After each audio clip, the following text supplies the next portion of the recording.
pong kapatid, sa buhay po ni Pastor Roy na kahamon ng ating pong pananampalataya maging sa pang-araw-araw natin buhay. Trapo po natin po Panginoon sa buhay po ni Pastor Roy. Praise God, praise God, praise God. Pastor Roy. Pagkat kung yung, alam nyo, bago ako magpatuloy, kasi nabanggit ni Pastor, yung tungkol sa pagkwento ko sa kanya ng karanasan ko sa Amerika nang magkasakit ako doon.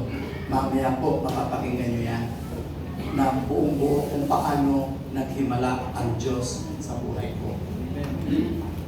Stage 4 cancer po ako Stage 4 na. Cancer survivor po ako. 5,000 yung tinatawag na term na medical term nila. 5,000. Ako kung ano 5,000, mga numbers nila yan. Ganun po karami yung cancer cells ko. Nag-0-0 po yan. Mamaya kwento ko sa inyo. Bago yan. Pastor, thank you ha. I-invite mo ako dito sa inyong church. Natutuwa naman po ako. At nakikita ko kayo masigla. Noong araw, huling preach ko pastor dito sa church nyo ay doon ako sa baba. Marinette, yung nagdilig po rin anak ni Pastor yun. Na bata pa yan nung umalis kami po. Siya ay siguro mga bata pa.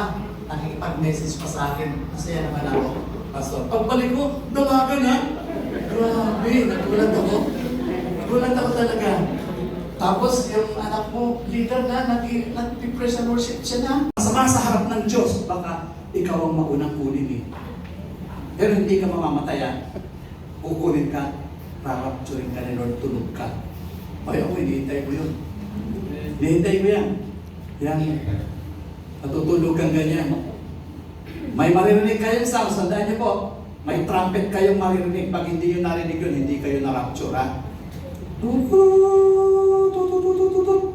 May sounds po. Patutulogin ang anghel ng Panginoon.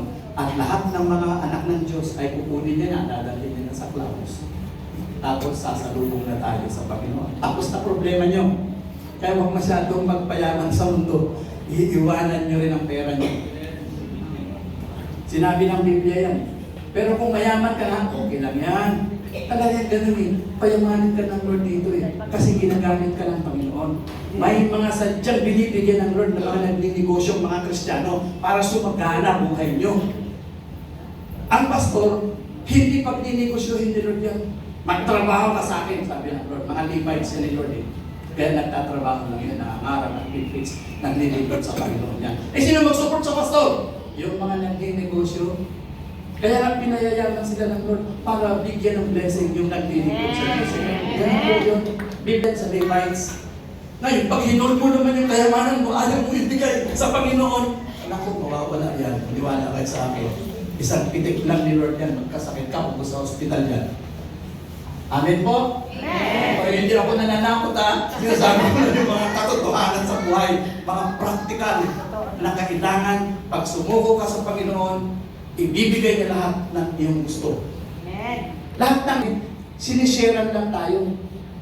Kaya isusupply ni Lord ang iyong mga needs. Hindi sinabing wants mo. Iba yung needs sa wants. Pag yung wants natin, ay, sabi ng kinausap ni Lord yung social worker, nakipag-negotiate doon sa main, sa government, sa health.